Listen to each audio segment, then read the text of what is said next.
everybody. We have a lot of updates to go through this month on our monthly Shopify update series, and that is because Shopify Summer Editions 25 came out. Usually our monthly videos have around 15 updates per month. This month there are over 40, and that's because there's our regular updates from our changelog. There are also key features from Summer Editions that just came out. If you don't know what Summer Editions is, or you haven't seen my Summer Editions video, highly suggest you checking that out as we get all the way down to the bottom here for the beginning of this month's update video. There's a lot to learn in these updates, so let's get into it. Some of these are very short, so we're gonna go rapid fire so we can keep the video length down and focus on the most important updates. So for example, here on May 1st, there's a shipping update due to something called the Windsor Framework, shipping from Great Britain to Northern Ireland. You just can't buy shipping labels on the Shopify admin anymore. And this is because of something called the Windsor Framework, some government regulations going on in the Great Britain and Northern Ireland relationship. Next here it says Avatax deprecation in the United States. Merchants exclusively using Avatax to collect US sale tax have been migrated to Shopify Tax. This is a removal in the Shopify admin. This was mainly a Shopify Plus feature, but this is deprecating mainly because Shopify Tax is expanding and expanding and expanding. And so because of this, Avalara has created a new app and a new collaboration with Shopify as Shopify Tax, the Shopify Tax product, expands and expands. An interesting one here is that duty inclusive pricing is now available to all merchants, which minimizes surprise fees at checkout for international customers with duty inclusive pricing. However, it continues here that it's now available to merchants selling to international buyers that are using managed markets. So everybody has markets in their Shopify admin. Managed markets was called Markets Pro back in the day. That's a step above markets, and that's where duty inclusive pricing is now included on, or those using Shopify's built-in duties and import tax calculator. And this is a new feature that I'm sure is listed in this changelog somewhere for this month. But I suppose in order for duty inclusive pricing to work at checkout, merchants have to be using managed markets, which uses a merchant of record, or it uses their duty and import tax calculator to calculate these duties at checkout. This is obviously coming with all the differences in trade relationships and tariffs and things going on in today's world that Shopify is adjusting to. Country of origin is now available in the admin, so you can collect duties and import taxes accurately with Shopify by including the country of origin for each of your products. This is found simply on the product page. So if you go to Shopify admin and you go to your product page and you click add product or any of your existing products, there's now a new little meta field that says country of origin that you can simply click. And this again is coming off of all the new duties and taxes and tariffs in today's world. As it says, duty and tax calculations are driven by several variables, including the HS code, the country of origin, the value of the goods, the destination country, where it's coming from, and trade agreements that keep on changing. So the HS code and the country of origin can be added per product in the product page or in the bulk editors to adjust for this. Highly recommend, if you have a lot of products, doing it in the bulk editor, not one at a time, or it's probably also available in the CSV file. Just a small improvement here that says the buy again button on the order status page and orders page can now be hidden. You can turn the buy again button on or off from the checkout and accounts editor. So this isn't talking about the product page or the checkout page. This is actually talking about the order status and the orders page. And that's when the customer actually logs into your store and views their order information and their customer details from within their customer account from in your store. So it's just saying that you can let customers reorder items that they've purchased, but if you want to turn it off, you can do so here by just going to your checkout settings and toggling the switch off. This update here talks about VAT number validation that's now included in Shopify Tax. This is a B2B plus feature. So we don't really go over anything B2B on this channel. This is an interesting one that was heavily advertised in Summer Editions 2025. If you haven't seen my Summer Editions video, highly recommend checking that out.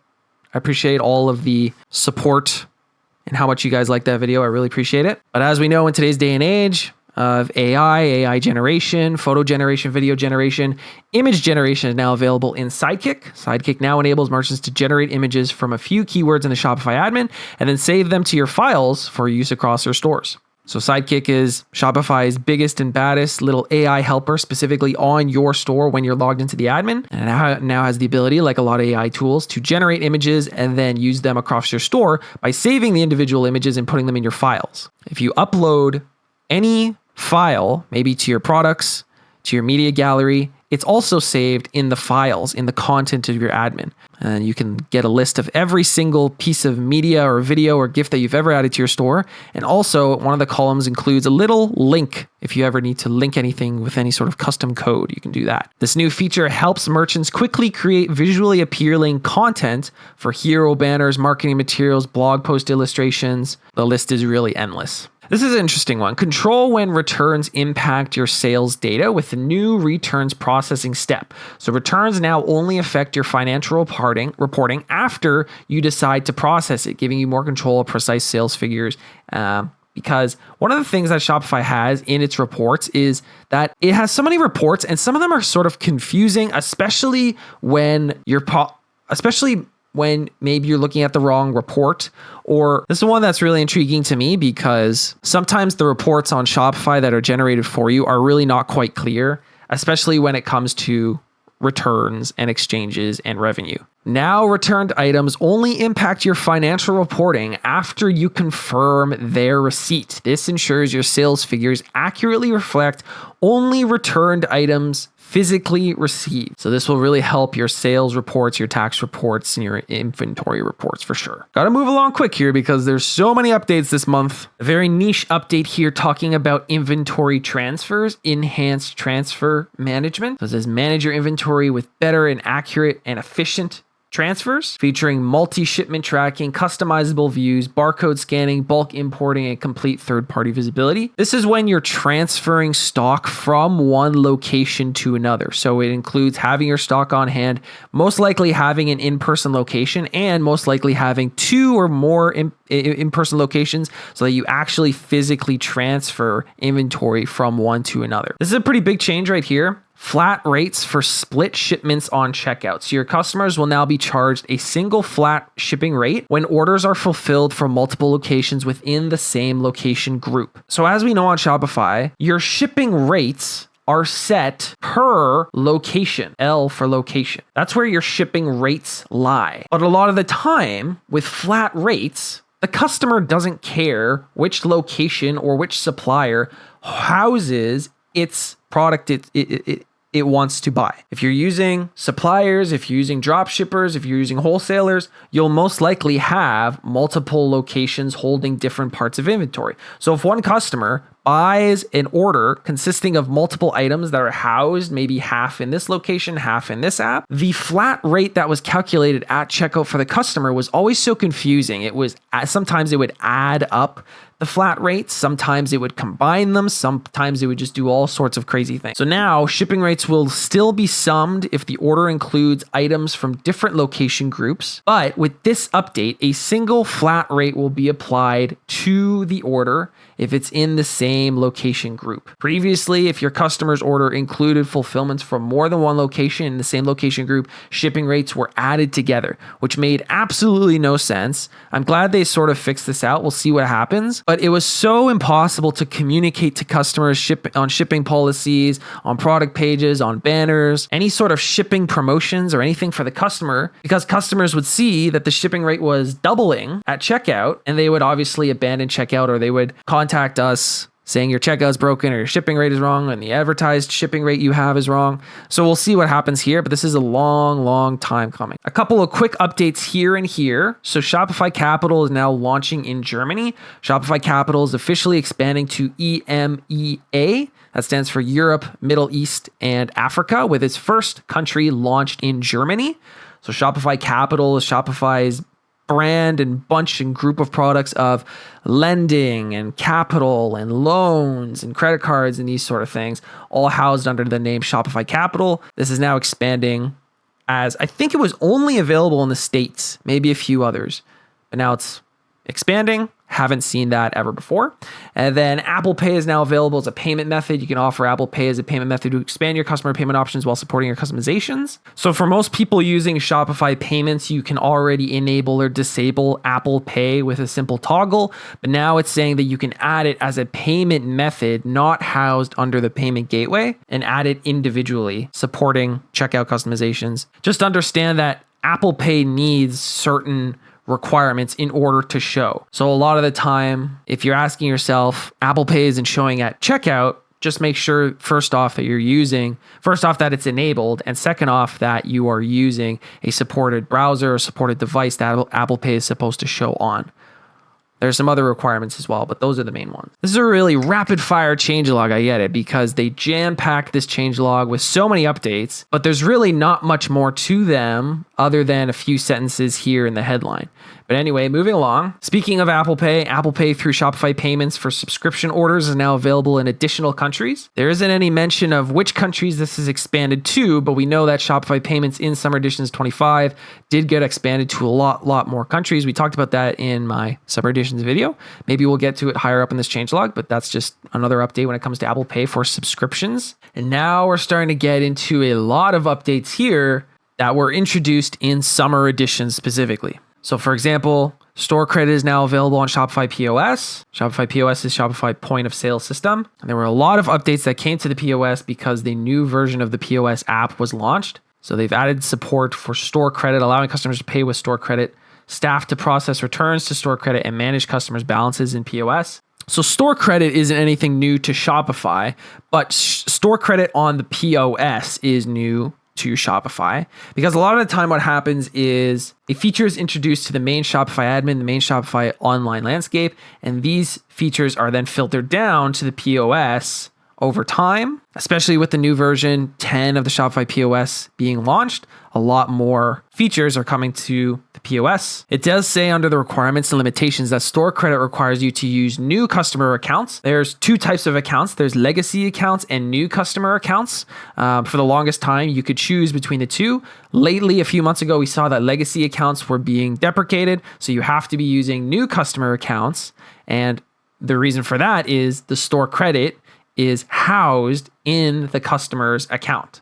So without the customer having an account, there's no way to add the store credit to their account. That's why you need that. And to use store credit on the Shopify POS, you have to have it enabled for the online store. This is a very interesting one and a very useful one. Copy and paste sections and blocks are now available in the theme editor. So you can copy and paste actions in the theme editor when you're editing your online store. Very straightforward, but a very big update in my opinion, because this update to the theme editor saves you valuable time when building and customizing your shop. Now you can copy elements from one page and paste them into another. I didn't think of that. That's a good point. Making it easier to maintain design consistency throughout your store while dramatically speeding up your workflow. You select the button, click copy, and you paste it wherever you need. I was playing around with this a little bit. I didn't actually think about copying and pasting it to a different page template, because a lot of the time when you click the section in your theme editor, there's add sections and there's add blocks. Now the add block section is seldomly coming up, but if you right click any section, you do have another big drop down menu now, and one of them says copy, paste, cut, and these sort of things,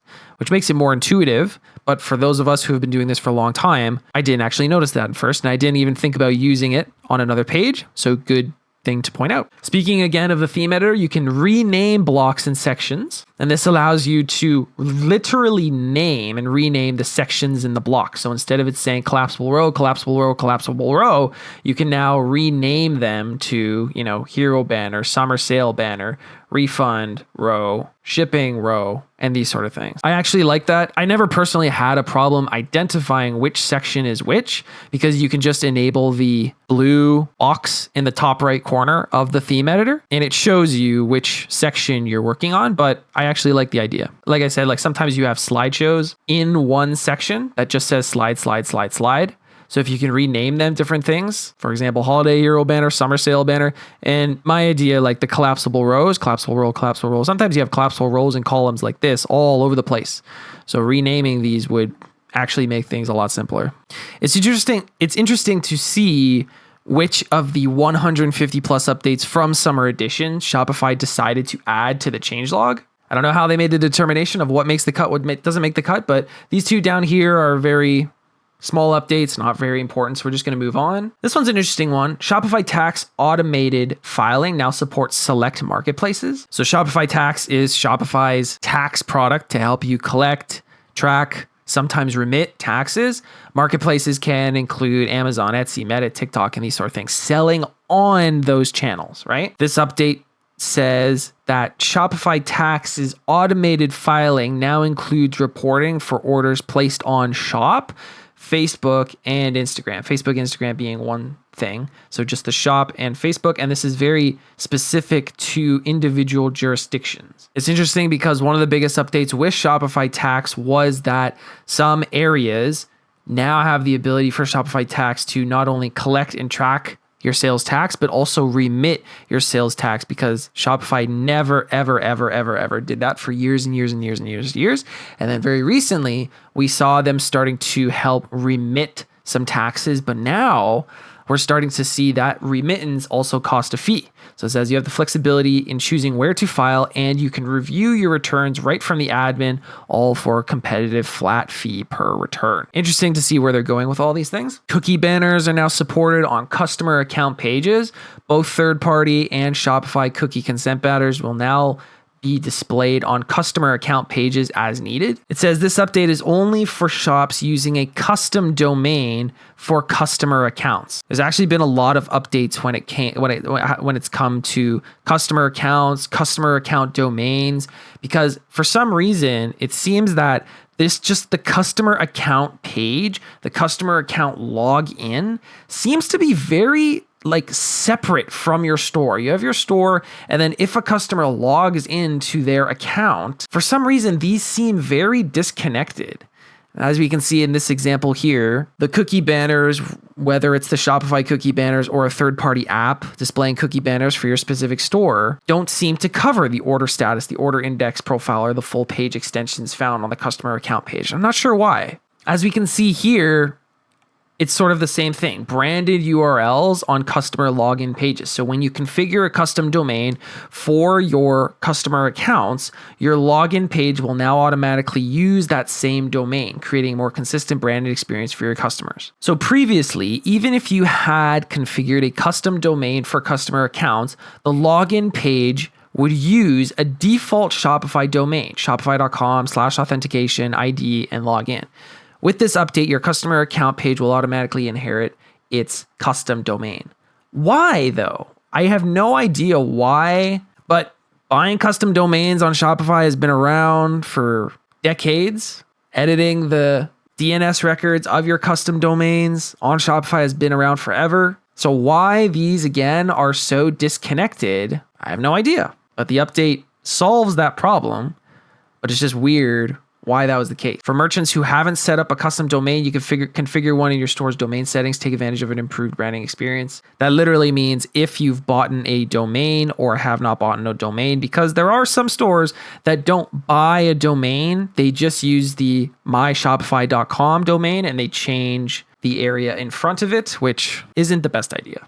This is an interesting one that's coming with the new version of the POS app, where you have a centralized POS system that can control the individual POS devices. So this would involve you having a POS location and also either multiple pieces of hardware in that POS location or multiple locations with multiple pieces of hardware at each location, right? Because previously, changing payment settings on one device affected every device across all location. Now, centralized controls helps you maintain consistent payment options from your POS HQ while providing flexibility for device level customization. This allows you to disable cash payments on mobile devices without cash drawers, or tailor payment methods and workflows by device or location. Another little update here for POS, you can enhance customer permissions for better staff management. And then this just says, for all staff can view customer profiles, add customers to the cart by default,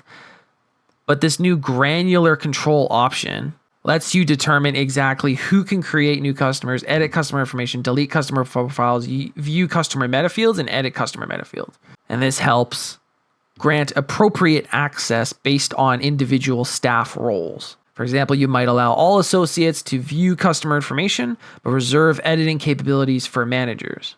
So obviously, again, this would involve very large businesses, not something very beginner friendly, but interesting to look into since the new Shopify POS version that came out was a big hit in summer editions. This is a really funny update here. Create customer segments using any address. So target customers near any location by typing a plain language address when creating segments. No hunting for latitude and longitude coordinate. So this was just insane for me to read. I believe it was last month's changelog video where there was an update to customer meta fields or POS location segmentation where it was advertising creating customer segments with longitude and latitude, which is just insane to hear. Instead of simply typing in an address, it sounds like it almost sounded like something wasn't working, or maybe an update had to be released that wasn't ready. But obviously, typing in a simple address like 150 Elgin Street is a lot simpler than looking up the latitude and the longitude coordinates. Come on now. Some more updates here coming to the shop channel. New PDP customizations for shop. PDP stands for product details page. So it says shop has added support for subscriptions and product detail page swatches. So it just says they're trying to mirror your online store's appearance and details on your shop marketplace, which is interesting because it seemed like a lot of times before the shop marketplace was this entire new storefront that you had to customize. And now it seems like they're trying to easily merge what's already on your online store to the shop marketplace, which in my opinion makes a lot more sense. And for this update, it's talking about subscriptions specifically can be added and bought right on the shop, and also color-based and text-based variants. This is a good update right here. Search, sort, and filter marketing automation templates. So you can quickly find marketing automation templates that meet your business's needs from a library of Shopify and partner created options. So one of the most terrifying things on Shopify is creating a manual flow, creating a marketing automation flow from scratch, opening up that blank canvas and adding triggers and actions in a manual flowchart is something nobody wants to do and nobody has time for. So the new, not so new, but still sort of new marketing automation library is out, and you can view these automations created by Shopify, created by partners, and then that will also give you inspiration on if you wanted to make your own still by looking and browsing the automation library. This one's fun if you want to learn any beginner tutorials on Liquid, or if you're tired of hearing Liquid and you know nothing about it, well, this can maybe introduce you to the topic a little bit. So you can display store credit balances using Liquid and remind customers of their store credit balances in their emails. So what you can do is you can include an API, this Liquid variable, in Shopify email templates or in your storefront's custom Liquid code by displaying this information here. If you're comfortable with that sort of thing, or if you want to look into that thing, here's maybe a little bit of a beginner tutorial on how you can do it. This is an interesting new update here. New privacy features for compliance and transparency. New privacy features include a consent audit log and Canadian provincial settings, helping merchants improve consent management and compliance with evolving regulations. This is in an effort to help merchants, that's you, manage consent from customers more effectively and comply with evolving regulations and build trust with customers. So merchants using sort of the new but not so new anymore Shopify cookie banner can now access an audit log for customer consent preferences given in the past 30 days. This enables merchants to easily retrieve consent records and address inquiries from customers, privacy researchers, or regulators about data usage and consent history. And then by maintaining these records, merchants can improve their compliance with GDPR and mitigate potential legal risks. There's a specific point here about Canadian provincial privacy settings. Merchants can now configure consent and data sale opt-out features for individual Canadian provinces. And this allows for more granular control over privacy settings, helping merchants comply with evolving provincial privacy regulations. This update is really, really interesting. This wasn't something that was found in summer edition, so it's interesting to go over here because if you're not aware, there was a very big ongoing legal battle between Shopify and the Canadian government. And as we know, in today's internet day and age and e-commerce day and age, privacy settings, customer data, opt-in, opt-out, compliance, cookie banners, this is sort of the day and age of the internet that we live in, and it's very, very different depending on what continent and what countries you're in and your customers are in. So there was a big legal battle between, like I said, Shopify and the Canadian government. And so I think this update is to directly address the conclusion of that legal battle. This is a pretty big update. This is a brand new product by Shopify. It's called Shopify Catalog. I might do a whole video on this, but when a new product is released by Shopify, it usually really trickles down, month by month, week by week, country by country, plan by plan, language to language. And so I'll try to keep you guys as updated as possible on Shopify Catalog, but it just basically says Shopify's global catalog opens up new opportunities to connect merchants with buyers in popular AI platforms and shopping sites. And this enables seamless product searches across millions of Shopify merchants.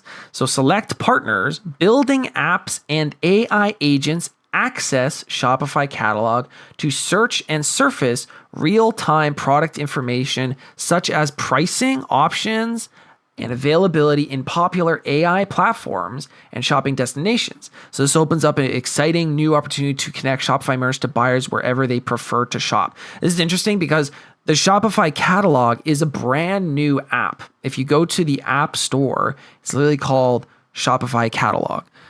And this for me was one of the biggest surprises of Summer Editions 25. Basically, what I think this is and what it's described so far to be is a way to communicate to AI what you do, what your store does, what your products are, sort of the way taxonomy and semantic search worked, like categorizing your individual products, using correct taxonomy, and then using semantic search on the shop channel, on your storefront, helped match your products to customer queries. Now it looks like the game is changing a little bit, where partners are building apps that use AI, shoppers are using AI to shop for products. And so this new Shopify Catalog app helps communicate your individual products and what they are, what their features are on these things to AI directly. So you can literally tell and describe these AI what your products are. Definitely a work in progress, just got released. I'll keep you updated on that and we'll see where that goes. Again, a lot of these updates are coming from Summer Editions 25. It's live, 150 new features, really, really good vibes. I did a big video on all of those updates because there were actually some massive updates, especially with AI coming to the platform. So definitely go check that out if you haven't already. One of the biggest updates was this one right here, generate theme blocks with Shopify Magic. So Shopify Magic can now generate theme blocks tailored to your specific needs. Simply describe what you want and the AI will create a customized theme block. This is actually pretty crazy. I would agree with the term here, revolutionizing the way you customize your Shopify store. And this is all from Horizon and Horizon themes, another key term that Shopify introduced in Summer Editions just now. This really is revolutionizing everything we know from the Shopify admin, not the Shopify admin, but the Shopify theme editor, Shopify themes, third-party themes, blocks and sections included in those themes. Also changing the game and changing the landscape to specific apps that, like, for example, the section store where you would pay for an individual section instead of buying an entire new theme for a section, right? So lots more to come with this. Shopify's AI features are really coming fast and furious, especially in the summer. And this is all from Horizon. So another big update that came in Summer Editions was 10 new free themes by Shopify, now available in the Shopify theme store. So this is interesting because Shopify really hasn't introduced a new theme in the longest time. There's always been 12. I believe last summer they introduced just one more, and now they introduced 10 new free themes, which is interesting because they just haven't introduced a new theme in so long. But these new themes aren't super new. They're sort of revolutionized new themes, and this is all coming off of this new term, Horizon. It's a new collection of free themes designed to enhance your Shopify store. These themes are now available for free on the Shopify App Store, and it says Horizon themes are built with theme blocks offering unparalleled flexibility and customizable options. And again, it's just sort of completely changing the game to everything we know about themes and third-party themes and code and all these things. It's really going to be interesting where this all goes. There was a huge update to Markets.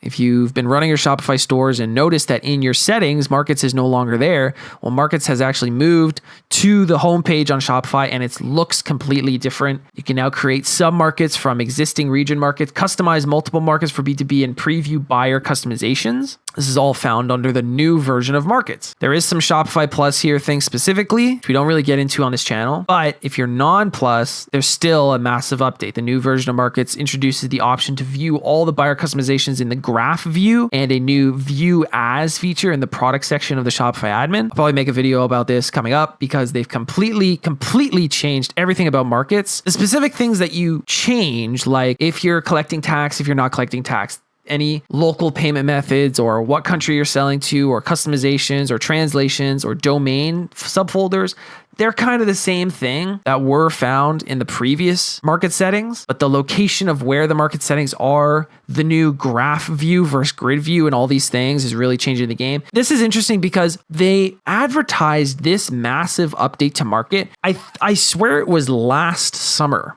and then we just didn't hear anything from it for a really, really long time. And I don't think there was anything in the winter editions about it either. So now, like 1 year later, we're finally seeing this big customization come. And there's a little bit of a learning curve. We're almost at the end of the video, guys. This is another example here about this sort of like constant disconnection between the online store and the customer accounts. I'm really not too sure what the difference is between these two areas, but they've always been so disconnected. This is the third update that we're seeing this month in this changelog about this.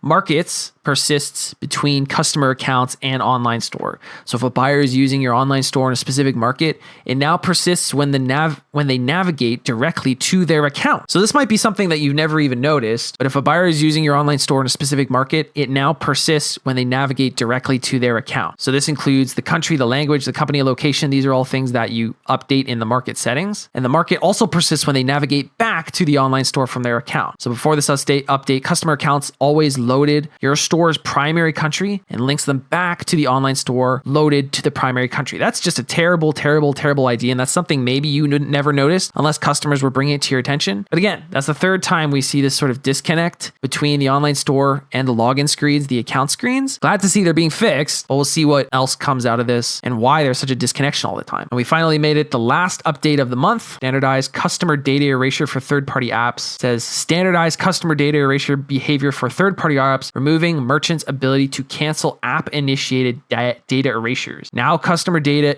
erasure requests initiated by partners cannot be canceled by merchants in the admin. So this improvement ensures that customer data erasure requests can only be canceled by the initiator. Not much more information there. It's a little vague, and I'm not too sure exactly what they're actually referring to here. Being able to cancel erasure requests in the admin for third-party apps. Again, it's sort of teetering on the line of customer data, customer collection, customer regulations, third-party apps, sharing data between Shopify and third-party apps. So we'll see if anything more comes out of this. I don't believe this was in summer editions, but just a little update there. That's it, everyone. We reached the end of the video. Again, this was a little bit of a fast-paced video. Just do a slow scroll here to recap what we covered. Again, Summer Editions 25 is live. I did over an hour-long video on Summer Editions 25 because it was amazing. Lots and lots of updates coming to the platform that you might see already. I was seeing some comments on the last video that said when these updates, like the AI features and these things are coming to the platform. And remember, this is the changelog are all the updates that happen weekly and monthly on the platform. Editions is Shopify's massive product unveiling for everything they've been working on since winter editions, everything that's coming to the platform and is on the platform. And so eventually all of these new products will come to the platform. And if they're not, they're usually announced here in the changelog, removals, changes, change of plans, and these sort of things. So a lot of these updates are also very specific to plans, countries, languages, regions, because as we see, a lot of the time when Shopify introduces a feature, it trickles down in a small area and then it expands and expands and expands.